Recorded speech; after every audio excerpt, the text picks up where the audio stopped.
All right, we're in chapter 3, Ruth chapter 3. Tracy gave a little bit of an overview of the entire book, some character description of the key players here in the book of Ruth. Ruth, her mother-in-law Naomi, and their relative Boaz, who's a wealthy man who allows Ruth to glean from the fields. And we know this story well, but maybe there's some things we can pull from these chapters that we haven't considered before, or just to remind ourselves of God's great plan, utilizing Boaz and Ruth. I'm going to read a good bit of this. These chapters are not long, so we'll dissect these section by section.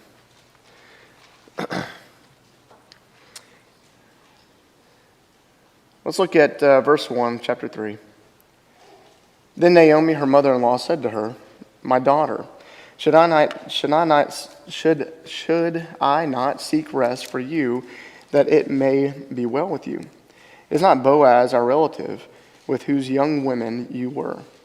See, he is winnowing barley tonight at the threshing floor. Wash therefore and anoint yourself, and put on your cloak, and go down to the threshing floor. But do not make yourself known to the man until he has finished eating and drinking. But when he lies down, observe the place where he lies. Then go and uncover his feet and lie down, and he will tell you what to do." She replied, "All that you say I will do." Naomi is playing a little bit of a matchmaker here. She tells Ruth to get all dolled up, wash yourself, prepare yourself, dress up for the occasion, and you're going to go to Boaz. He's at the threshing floor. They are harvesting at harvest time now, and they're working there from presumably sun up to sundown, so they're just going to stay there at the threshing floor. And Naomi says, here's what you're going to do. Ruth, you're going to wash yourself, make yourself up good, dress up well, and go to Boaz. And we're going to coordinate this to have him essentially propose to you. And what is Ruth's response to Naomi? Whatever you say, I'll do. She's following suit. She's her character continues to be this humble and obedient daughter to Naomi. Let's see, I've got a slide here. I've kind of just have pictures that tell a story here, if I can get this to go.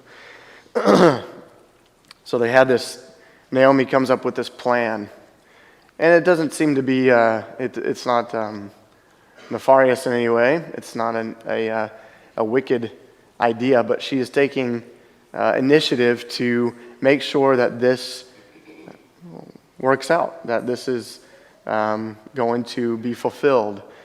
I've heard some examples of people giving illustration talking about how, we have to trust the Lord, certainly. And God is behind all these details. He's really orchestrating all of these things. But we can't just say, just let God take control. I'm not going to do anything about it. And I've heard and seen where people are crediting Naomi for being faithful, but also being proactive in her faith. Kind of an interesting take on that. So Naomi sets Ruth up to go to the threshing floor. And what does she tell Ruth to do? Yes, she tells him to wash herself and dress up. What does she tell him to do? Tell her to do.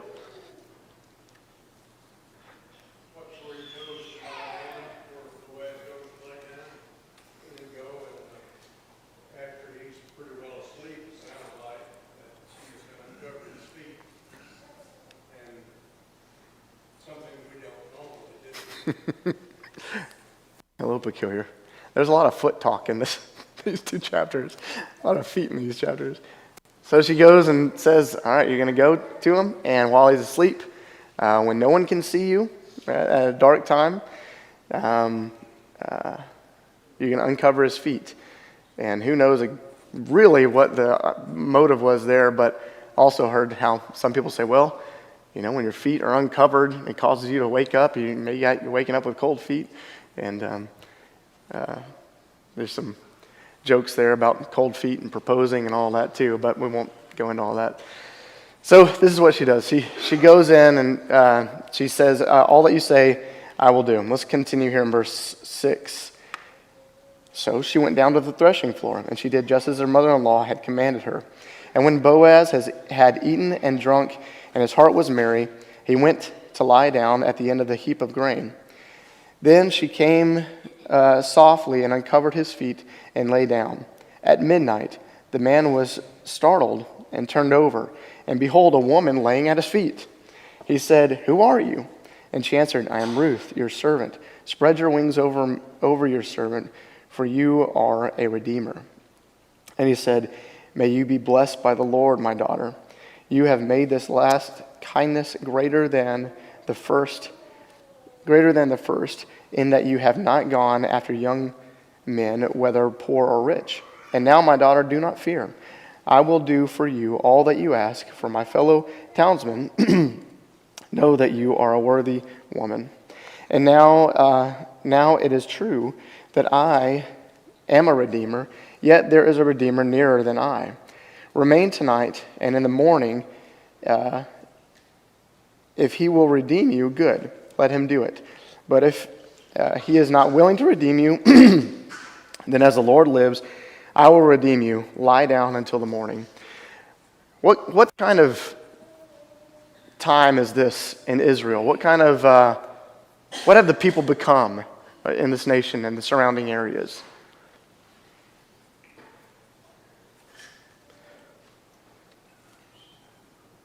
I'm hearing whispers. What about the end of Judges? What kind of situations were going on there? They're doing what was right in their own eyes. And was that very wholesome? Was that very godly? No, they're surrounded by not only remaining Canaanites, Philistines, and other city-state Canaanite inhabitants, but now the Israelites have been so influenced that they are just as wicked or even more wicked than the actions we see of Canaanites. This is really still within a dark time of Israel, and it's such a Boaz is such a light in this atmosphere of disobedience and wickedness. He says, "May you be blessed by the Lord." He refers to God often when he speaks to Ruth and speaks to others. So we see his acknowledgement of God, this difficult, wicked time. So I wanted to bring that up first and foremost. This Boaz is a great guy. If we were to have a boy, after reading these chapters, if we were to adopt or foster a child or whatever, and we were able to have a name change, or I would want to have Boaz. I think call him Bo. Yeah, no? Okay. Boaz shows to be a great light in this dark time. So what happens? Ruth does as she's told. She goes and lays down by Boaz's feet, uncovers his feet, and Boaz is startled, as I think any of us would be. He's just had a good night. Says he has eaten and he's drunk and his heart was merry. He feels good. He's lying down. He wakes up with this woman at his feet. And what is her request? Verse 9. Take me under your wing. I'm your close relative, and you are what? You're the Redeemer. You're my Redeemer. You're going to save me while I'm lost. We see a lot of mirroring aspects to us in Christ in this, and then continuing in the other chapter, the next chapter. So we see the way she's talking. This is not a moment of we want to romanticize this situation, but, you know, there may have been some love in there at some point, but this is a very utility type of arrangement to continue the lineage of Naomi and Ruth, and to really be a good asset for each other. And she's looking for help. She's asking for him to spread his wings over her and to be a protector and to help supply her, rather than I'm in love with you, let's run away together. But we see that this arrangement is trying to prolong this lineage. So what is Boaz's response to Ruth? First of all, he says, "Who are you?" She says, "I'm Ruth. Spread your wings over me. You're my redeemer." What does he say then? Blessed are you. Yeah, all right. He says that in verse 10. Blessed be by the Lord. And he goes on, he then says what? There is one closer relative than him. Right, so he says, "I will do this, I will redeem you, but there is someone who's closer in kinsmanship to you than I am. So we'll prepare it, we'll offer it to him, and then I will take the reins if he does not." Let's go to verse 14. So she lay at his feet until morning. So he instructs her to do that. She lays at his feet until morning, but arose before one could recognize another. And he said, "Let it not be known that the woman came to the threshing floor." And he said, "Bring the garment you are wearing and hold it out." So she held it out, and he measured out 6 measures of barley and put it on her. Then she went into the city. And when she came to her mother-in-law, she said, "How did you fare, my daughter?" Then she told her all that the man had done for her, saying, "These 6 measures of barley he gave to me, for he said to me, 'You shall not go back empty-handed to your mother-in-law.'" She replied, "Wait, my daughter, until you learn how the matter turns out, for the man will not rest, but will settle the matter today." So she has this conversation with Boaz, and Boaz says, "Okay, don't leave right away, but wait till the morning. Rest, wait till the morning, and before you go," he says, "we don't want someone to know that there was a woman that came to the threshing floor here with the men working." So what does he tell her to do? He says, "Hold out your garment that you're wearing," and what does he do for her? Gives her a lot of barley, right. Why did he do this? There may be 2 answers to this. Why did he do this?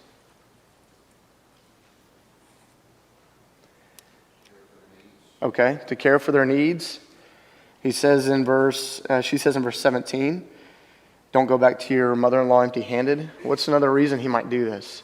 There's a woman that comes to the threshing floor where a man is sleeping. She lies down at his feet.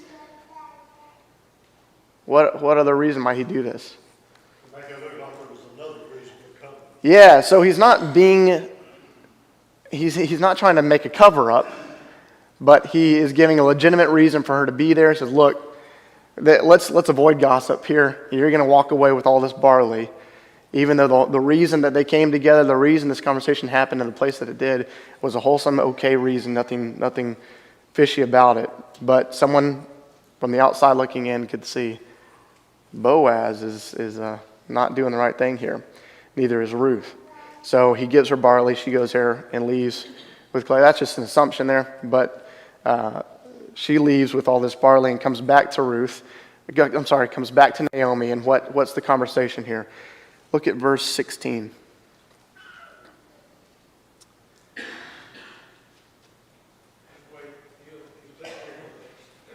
He'll take care of things. Yeah, Ruth tells Naomi Boaz is going to take care of things. Does anyone have the King James Version, the old King James Version?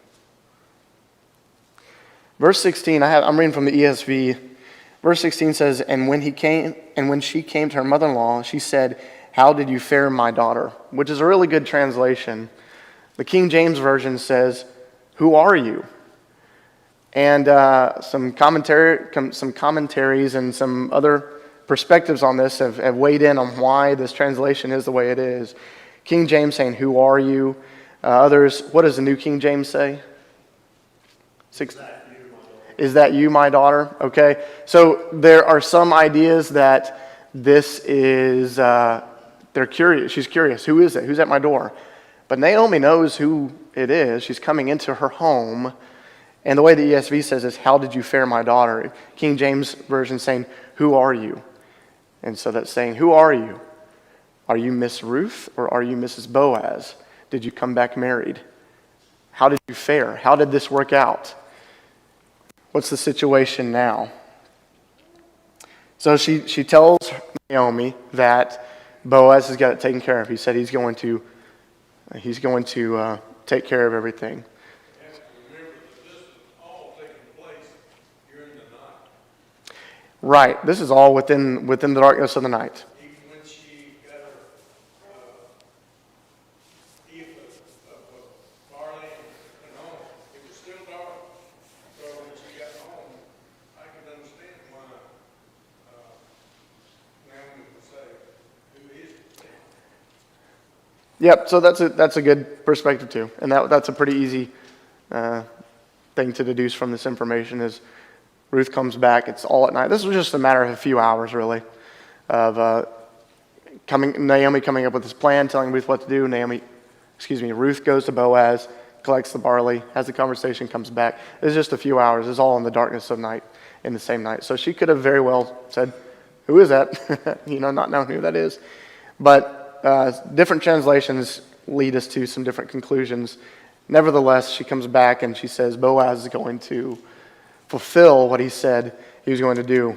And Boaz is true to his word, we see in in chapter 4. Any comments or anything up until this point? Just a quick note, back in verse 10, the contrast between all of Israel doing what's right in their eyes, and here he's promoting her. You did not have to go after the young men for the rich or poor. In other words, this society has changed. In your situation, both people would be going out and looking to try to attract a young man, and you've not done that. You've done this the way the law, you're doing this the way the law would say to retain the close relative. So, stark contrast. Yeah, Tracy just mentions again in verse 10, not only is Boaz acknowledging the Lord and blessing her, saying the Lord bless her, but he's saying you're doing this by the book, Ruth. You're doing this the right way. You're not going after the young men, whether poor or rich. You are fulfilling, you're living your life and you're doing it. You're not just, you're not living as the world is around us, as around them. Just going after and doing things the way that they would see fit. Yep, good observation. Verse 11, her reputation is well known. She was a virtuous woman. Everybody in my city knows that you are that kind of person.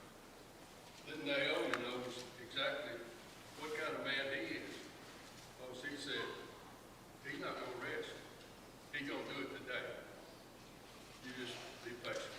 Their character is, Brother Jimmy mentions in verse 11 how Boaz goes on to say, kind of piggyback on what Tracy was saying. In verse 11, he says that Ruth is a worthy woman, that she's known, and the townsmen know that she is a worthy woman.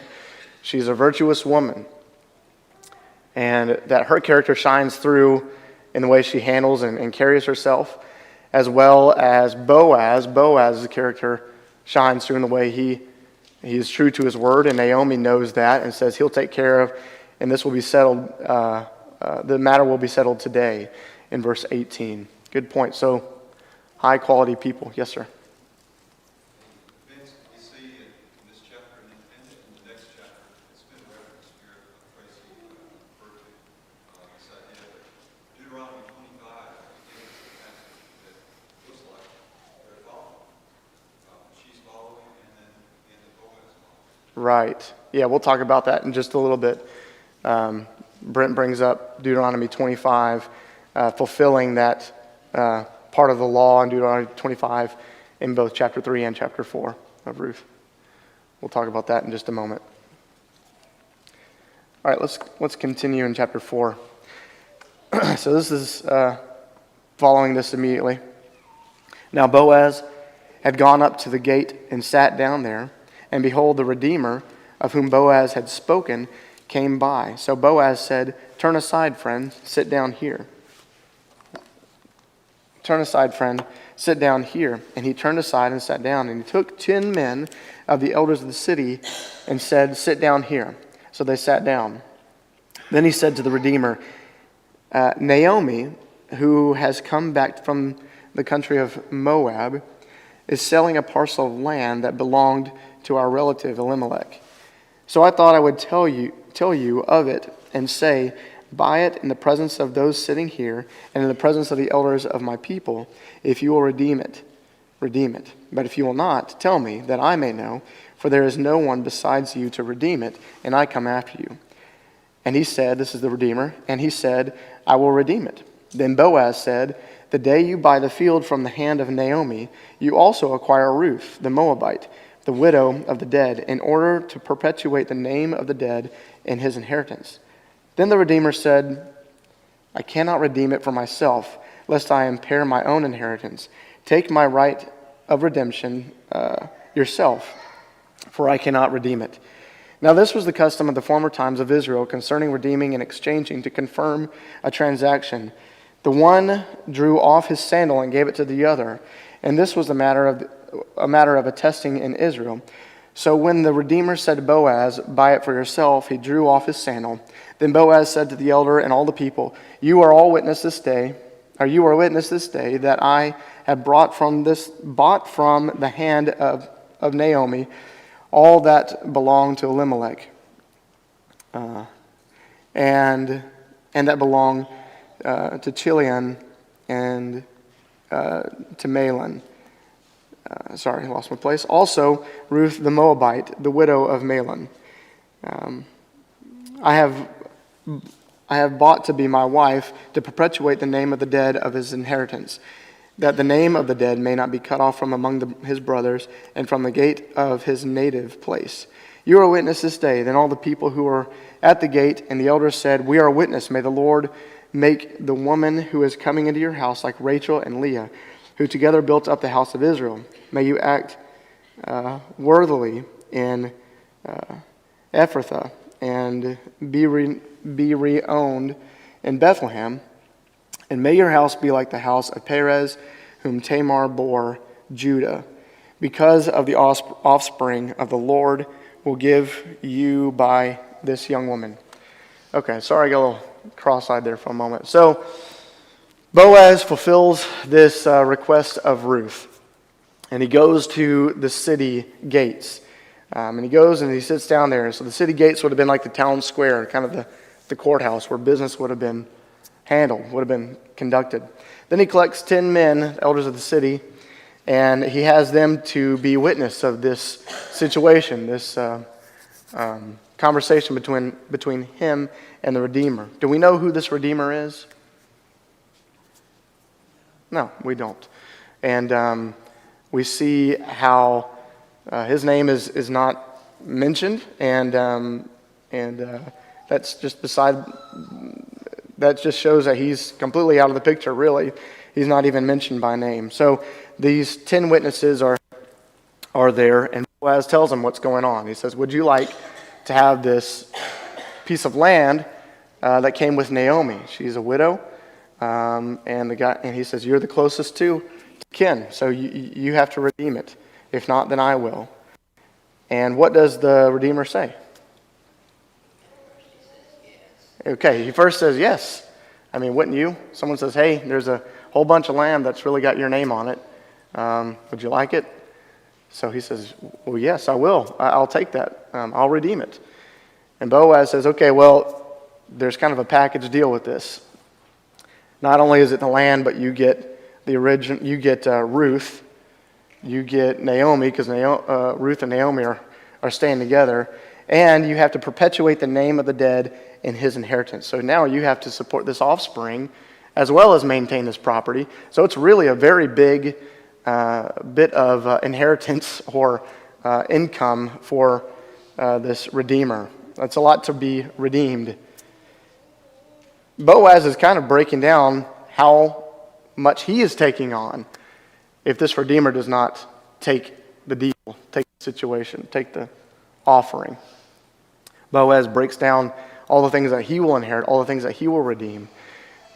And we see how humble and helpful Boaz is to this family. So how do they strike the deal? Okay, this Redeemer says, okay, well, nope, I don't want that. I'll surrender my collection, I guess, and let you be the Redeemer since you're second in line. I don't want it. And why doesn't he want to redeem this? Okay. Josh said it may jeopardize his own inheritance. This kind of throws a wrench in his lineage, his inheritance. So he passes this. Okay, so what do they do now? Brent brought up Deuteronomy 25. What do they do now in this negotiation? What does this unnamed Redeemer do? Okay. All right, so connecting to Deuteronomy 25, there is some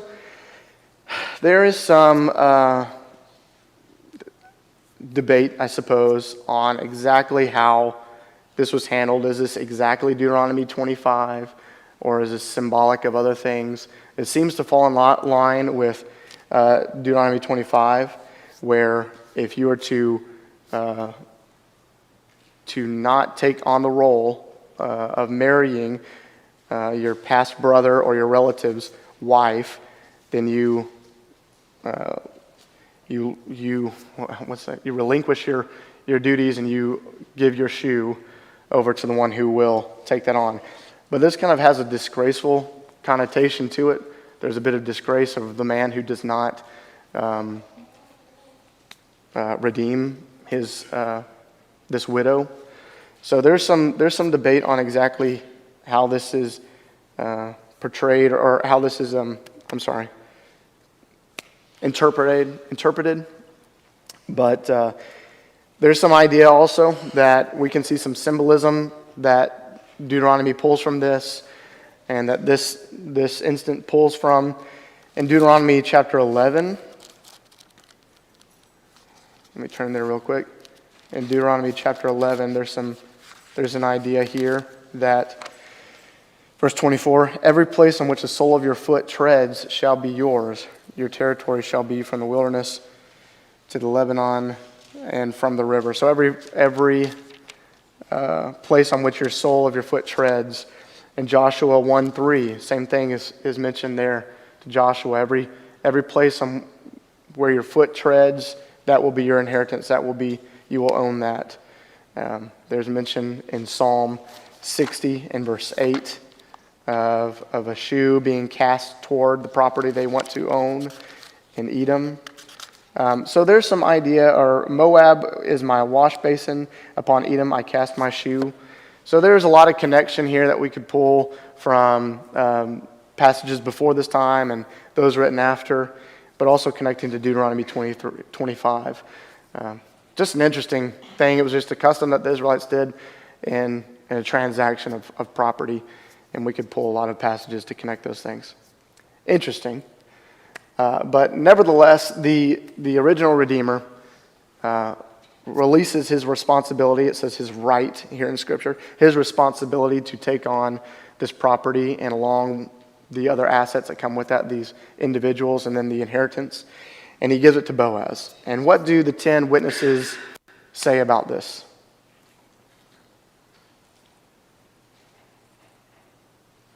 They witnessed the situation. That's good. So now if the original Redeemer said, well, wait a minute, he got to think about it, that's a lot of land, or that will actually be, I can twist things to make it work my way. He has 10 witnesses, so he has some insurance there. What do these witnesses say? They bless him. This is a good thing for Boaz to take on such a large responsibility. Who do they reference in this blessing? Rachel and Leah, and who else? Perez, whom Tamar bore to Judah. So we can understand the Rachel and Leah idea. We can connect that pretty quickly. Why is Perez and Tamar and Judah mentioned? What do you think? There's not necessarily this is the answer. They're in the lineage of Christ. What's that story? What was the deal with Tamar? and Judah. Who was Tamar to Judah? Daughter-in-law. Okay, what does Tamar do? Tamar loses husband after husband. Okay. And Judah falls to that. Judah falls for the disguise of a prostitute that Tamar has put on. She takes matters into her own hands, if you will, to continue the lineage. And it's a difficult situation. There come twins, Perez and Zerah, in Genesis 38. And Perez is now part of the lineage of Christ. And we see it's a unique situation there where Tamar is, Ruth is kind of falling into this category of Tamar in a sense, where Ruth is now falling into this place to be an essential level or tier in this lineage. And really, in their short scope of vision here, they're just continuing the line. They don't know God's ultimate plan, which we'll talk about here in just a minute. They're just trying to continue this their own lineage. Let's continue. They share the same. Judah at some point fails to continue to give the next son and the next son. So there is that parallel as well, that he got the one to whip the Judah comes in not willingly, but by trickery, redeems and carries the lamb. Right. Similar to Boaz and Judah, Judah becomes this redeemer unintentionally, becomes this redeemer of this lineage and inheritance, and as is Boaz, is now voluntarily becoming this redeemer. So there's some similarities there. It's kind of interesting that this close relative was interested mainly because of the land, but Boaz was not worried about the land. He was thinking about Ruth and Naomi. Yeah, so the list of priorities is different between this original redeemer and Boaz. Boaz sees the value of Ruth and Naomi and the good he can do there, fulfill there. And the land doesn't even seem to be on his radar, whereas that's line number one for this original redeemer. Brent? Just notice in Matthew 1 that Perez is in Boaz's lineage. He is from. Right, so we'll mention that here in just a couple of verses. It's a good point. Brent brings up the lineage that's mentioned in Matthew 1. And we'll look at... One other connection, possibly Judah's wife was a Canaanite woman, and his son was given Tamar. Tamar, it's not explicit to say that she was a Canaanite woman, but it seems very likely. You can imply that, yeah. Yeah, Caleb mentions that Tamar, you can pretty quickly deduce that Tamar was not native, that she was an outsider, as is Ruth. Where was Ruth from? Moab. But her husband was what? Israelite. So there's a lot of similarities there. It's really, it's almost like this was a well-orchestrated series of events. All right, let's continue. We've only got a few minutes left here. Verse 13, so Boaz took Ruth, and she became his wife. And he went to her, and the Lord gave her conception, and she bore a son. We see that intervention there. You know, she's now has a son, that the Lord gave her a son. Then the women said to Naomi, blessed be the Lord who has not left you this day without a redeemer, and may his name be renowned in Israel. He shall be to you a restorer of life and a nourisher of your old age. Very quickly, look at Ruth 1. 21. What does Naomi say about herself? In 21. The Lord has brought me back.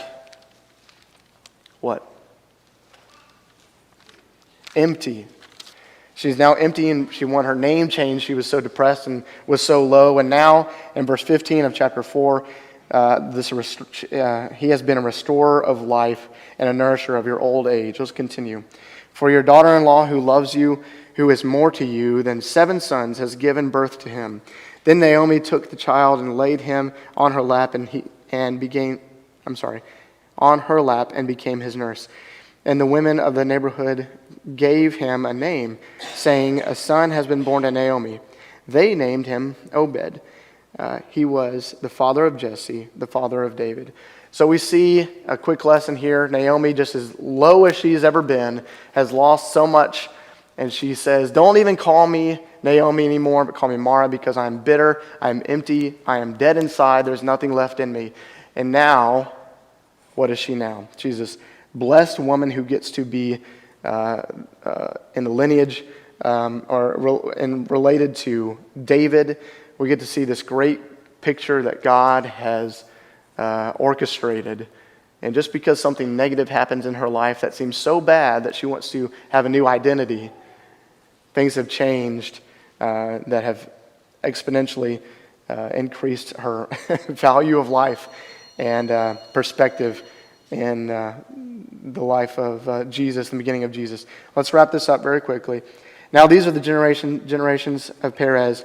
Perez fathered Hezron. Hezron fathered Ram. Ram fathered Abinadab. Abinadab fathered Nahshon. Nahshon fathered Salmon. Salmon fathered Boaz. Boaz fathered Obed. Obed fathered Jesse. And Jesse fathered David. Where does Boaz? Remember, Boaz was kind of injected into this line, a descendant of Perez.